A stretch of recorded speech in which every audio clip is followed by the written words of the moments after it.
If you are as lazy as I am and love making money as much as I do, then the ETFs that I'm going to show you now are a must-have for your portfolio. After just the few minutes that it'll take you to buy these ETFs, you can then sit back, relax, and watch your money grow. Or watch Netflix, I really don't care, but your wallet will thank you in the end.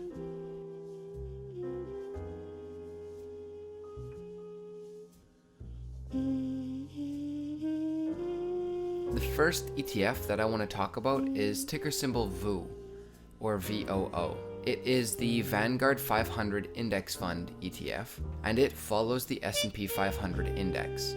This ETF is passively managed, so it boasts a 0.03% expense ratio, which is pretty low.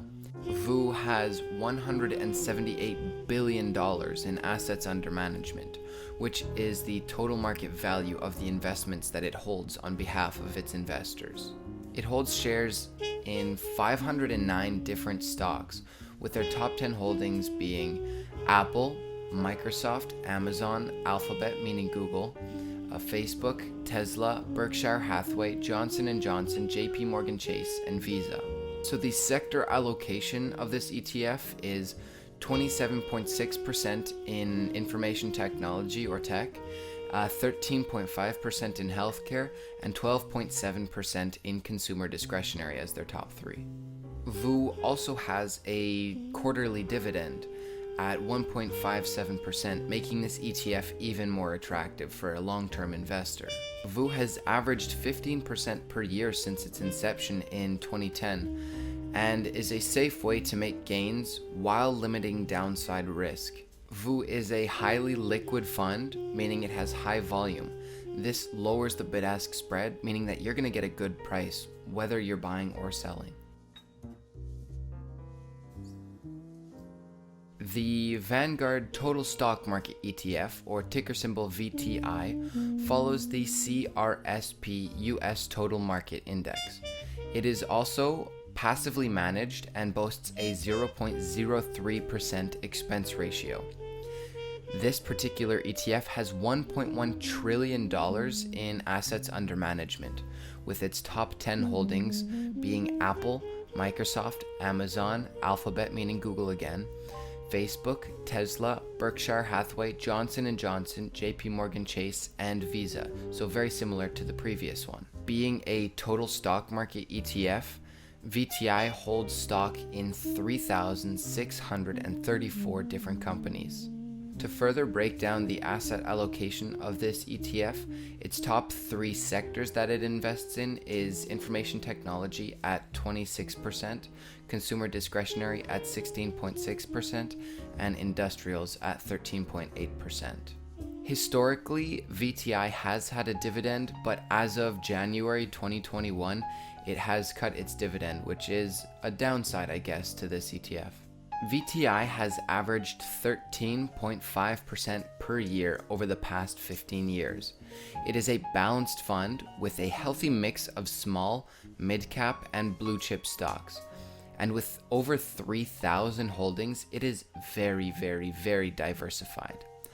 Also, VTI is highly liquid, just like VOO, with a high volume. With its low expense ratio, the reputability of its top 10 holdings, and the sheer diversity of owning 3,000 plus different stocks makes VTI a really good candidate for the long-term investor.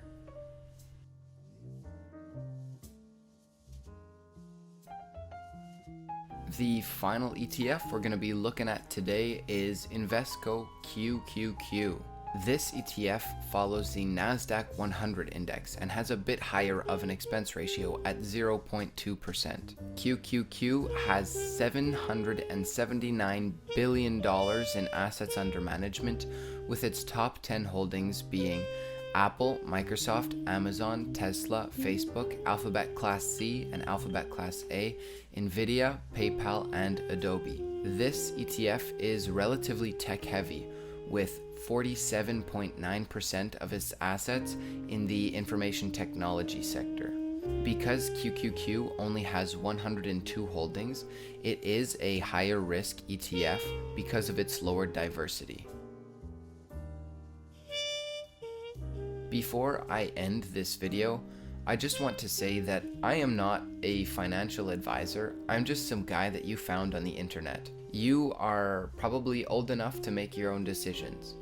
My goal here is not to show you what to do, but to show you the opportunities that are out there and available for you to use for your own benefit. So go out there and make the right decisions for yourself and for your wallet.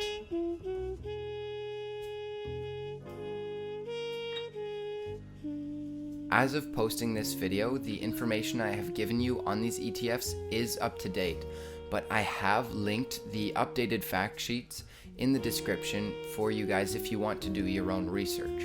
I have also linked in the description sources that have helped me create this video, and they can help you if you still want to learn something more about this topic.